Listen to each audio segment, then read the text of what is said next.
Welcome back to the channel, everyone. We are going to talk about game stores, both local and online, taking advantage. I don't want to say taking advantage, not taking advantage of people, but taking advantage of this crazy bull market. So I wanted to kind of break things down. This is going to be a little bit more of a PowerPoint slide kind of video here, just to give you my take. So with that, let's get into it. First thing we want to talk about here, this is a free market. Most days of the week, I believe in the free market. I believe that the powers on the side of the seller and the buyer, all that we see in the secondary market from pricing standpoint, volume standpoint, is just a representation of supply and demand. Stores and buyers are, stores are free to, to sell at whatever price they wish, and buyers are free to purchase at that price or say, no, that's not for me. And then the market, the representation of that, both sides of that coin is represented in the price, right? If a buyer prices it too high and the market doesn't have appetite for it at that price, you're not going to have buyers. They're not going to move the product, right? So what we have today in this high market is demand. We have a lot of people in the market, both, I think naturally, organically, people who just like the product. They like the singles. They like the boxes. We obviously have scalpers, which, like it or hate it, are part of the market. And then we have obviously investors. I'm kind of on the collector investor side of things here. So again, that price is a representation of the supply and the demand. So again, I do believe most days of the week, I'm not saying this for I'm not saying that there's no occasion when we need controls in the market, but I think most days of the week, I think it makes sense for the market to be free. All right.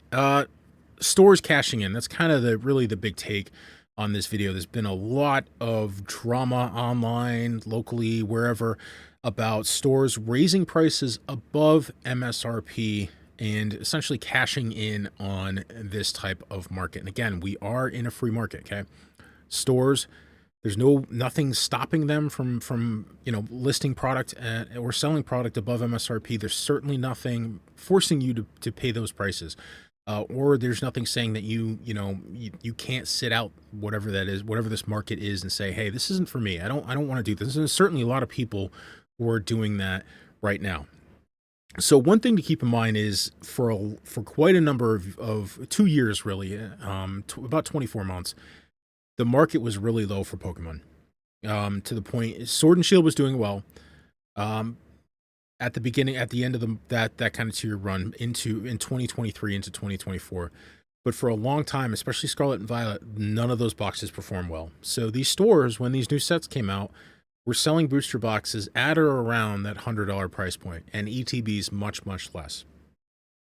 And so these stores were often taking a loss or making $1 or $2 a box, which from a purchasing, receiving, stocking standpoint is a net loss when it comes to the time put into, dealing with that product. So they did that for a long period of time. Some of that was a means to an end in terms of distribution and how to get more product from distribution. Some of that was just keeping the lights on in the hopes that the market would turn around someday. So keep that in mind when we're criticizing stores for charging way above MSRP. There was a long period of time when they couldn't make money. So in many people's eyes, in many stores' eyes, this is their opportunity to essentially, make hay while the sun is shining. That's really what it comes down to. So again, Scarlet and Violet booster boxes and that's a lot of capital to tie up, $100 per box. So your cost for Scarlet and Violet booster boxes, depending on the size of your store, meaning how much volume you're selling, was somewhere between $90 and $100. So if you were selling boxes at 100, some of these boxes below 100, Scarlet and Violet base, I'm looking at you, you were losing. It was either a loss or, again, maybe a couple bucks for $100 of capital that you were tying up.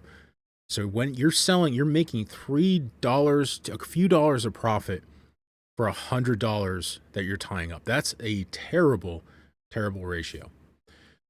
All right, talking about allocations and distributor relationships. This is I have a couple people I work with that have distributor relationships. They hook me up with a little bit of product on release to keep my prices low, but that's it. I'm not super into that game, but I've talked to a lot of people who are, and I understand the relationship to a point. So the way it works with these distributors is what will often happen, stores, small stores have a tough time getting a large amount of product, right? They don't move a lot of product. And they also have a tough time getting good products. So what the distributors will try to do is they're getting, especially when the market's down, they're getting all these different products. You have the creme de la creme, the piece de resistance, the booster box. You have the ETB, you have booster bundles. Then you got all this other, what was considered crap, right? Everything is up now, but for a time, a lot of these ancillary products, these boxes, I'm not talking, sometimes even premium collections, all this other crap that Pokemon prints in, the tens of thousands and hundreds of thousands that for the longest time you couldn't get rid of. You couldn't give it away. And so what distribution does is they'll essentially, I don't want to say blackmail, but they'll say, hey, if in order for you to get the booster boxes, which you may be able to make a few bucks on, you have to take this other crap. And so you're loading up as a small store, medium-sized store, you're loading up on this other crap to try to get those booster boxes, right? So hoping that set has enough of a margin for you to turn a decent profit on. The other thing that happens to distribution is the more you buy with them, the more preferential treatment you're going to get from what you're allocated and from a pricing standpoint. So let's talk about the volume. So someone like a Fire and Forge Gaming, a Game Nerds, a Rudy, they're moving a lot of product. And so they can use that weight, that volume, right? The distributor doesn't want to lose them. If they go to another distributor's going to lose money. So the distributor wants to keep them around. So in order to keep them around, these big, they're not box stores, but these big LGSs, these big LLCs, these big companies, right? They'll throw their weight around from a pricing standpoint. So they're going to get better margins on the volume of product that they move. That's why Rudy, if you look into his Patreon program and everything, he's selling things. He says it's at a loss, but he's making a little bit of money, but it's really, and the way he can do that is just because he's buying by the truckload. He's buying multiple pallets at a time, and it's a volume-based business. So he's not making a ton of money per box, but he's making a little bit. So he can really, really squeeze and look at the margins. And when it's a volume business, the margins start to stack up over a period of time.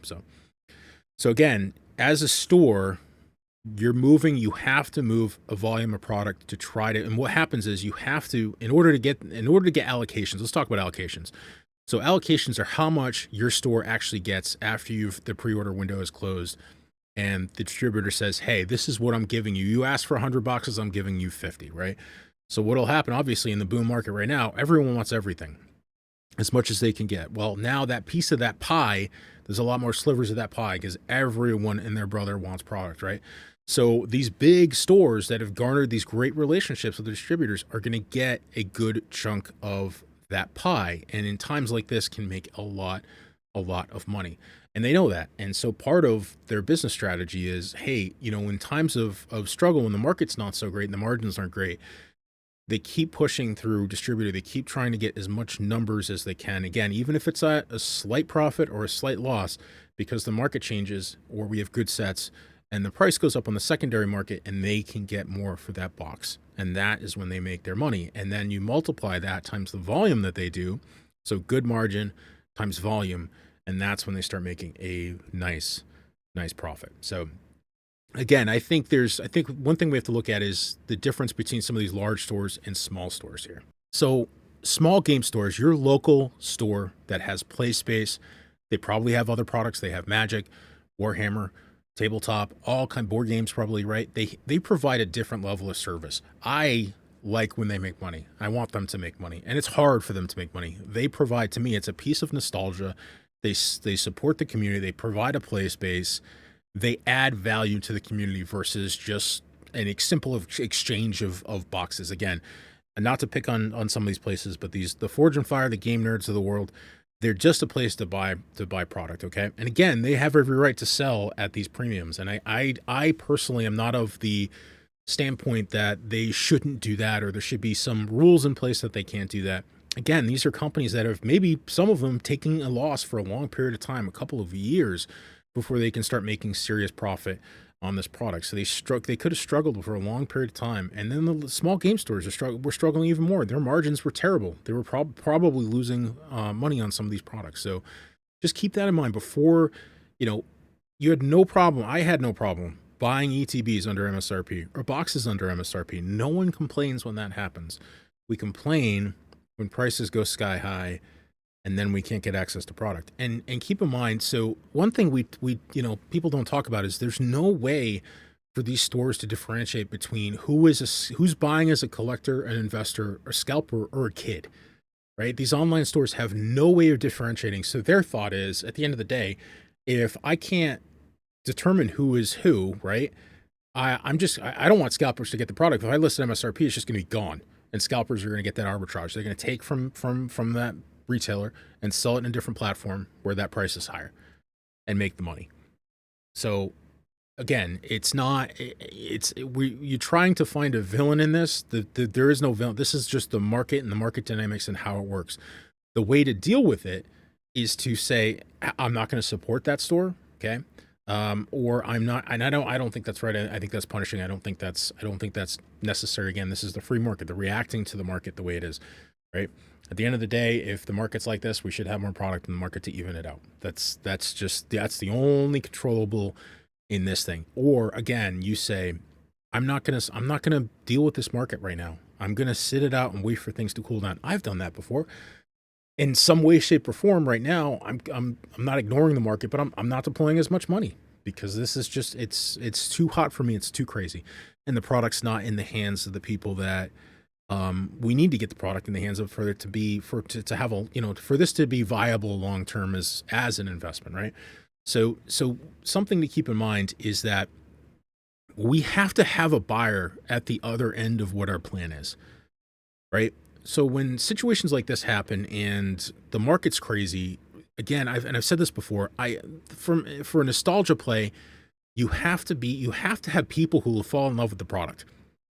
It can't, this whole thing falls apart if we're expecting just investors in 5 years to pick up the product or just box collectors to pick up the product in 5 years. You have to have people who fall in love with it.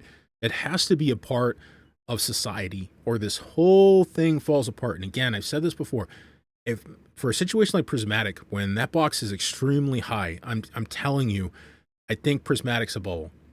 I really and truly do. I do not think it's in the hands of people who love it. I think it's bouncing around between investors, scalpers, and collectors.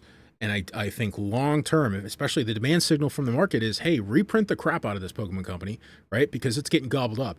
It's not getting gobbled up, but the people who really, really like it, it's getting gobbled up by all these other institutional people, institutional investors moving the product around from one to the other. And again, I am one of those people. I am an investor, but I want slow growth. The set has to come out. It has to be beloved. People have to fall in love with it. They have to fall in love with the singles. If that does not happen, if those roots do not develop into the Pokemon society, into the Pokemon community, it could hurt the product long term. And I'll die on that hill. Again, I can, it is not, Prismatic is not a fun experience for people. The pull rates suck and it's an expensive box. I love the cards. Don't get me wrong. I absolutely love the cards. I've been glowing about that set before it was released. But we have to have buyers at the other end of this. We have to have people when all the hype dies, the scalpers are gone, the investors have moved on to somewhere else. Years down the road, we have to have people who remember loving the opening experience of that product. That is so important. That's why Crown Zenith has done phenomenally well and will do phenomenally well. Okay? That's the kind of growth we want. We want slow. There was plenty of product, and then that product dried up, and people remember opening that. I already have nostalgia about that. I did a video on Crown Zenith just going through a set update recently, and comment after comment after comment. Such an amazing experience to open. Do you hear that with Prismatic? So to kind of tie this up here, you got to stop villainizing stores. If you don't like the way they're doing things, don't buy the product there. Try to get an MSRP. There are ways to do that, right? It's hard to scale, but there are ways to do that. And you vote with your wallet and say, I'm not cool with this. The other thing is, stores canceling orders. That is not tolerable. That to me is a no-no. And if any stores that have canceled orders on me and then, just because the market goes nuts and they can make more money if they cancel and relist, that to me is like you're dead to me at that point. And that's happened a couple times, and I'm not going to name the stores, but I do not shop there.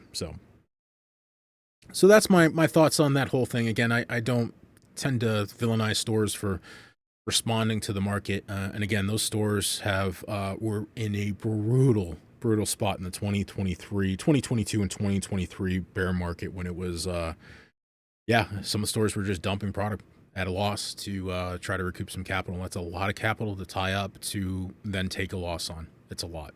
And that is extremely, extremely brutal. So it's a time right now where again, the best way to describe it is just make hay while the sun's shining. So that's my thoughts. Let me know what you think in the comments below. And with that, we will see you on the next one. PokeMarketLab out.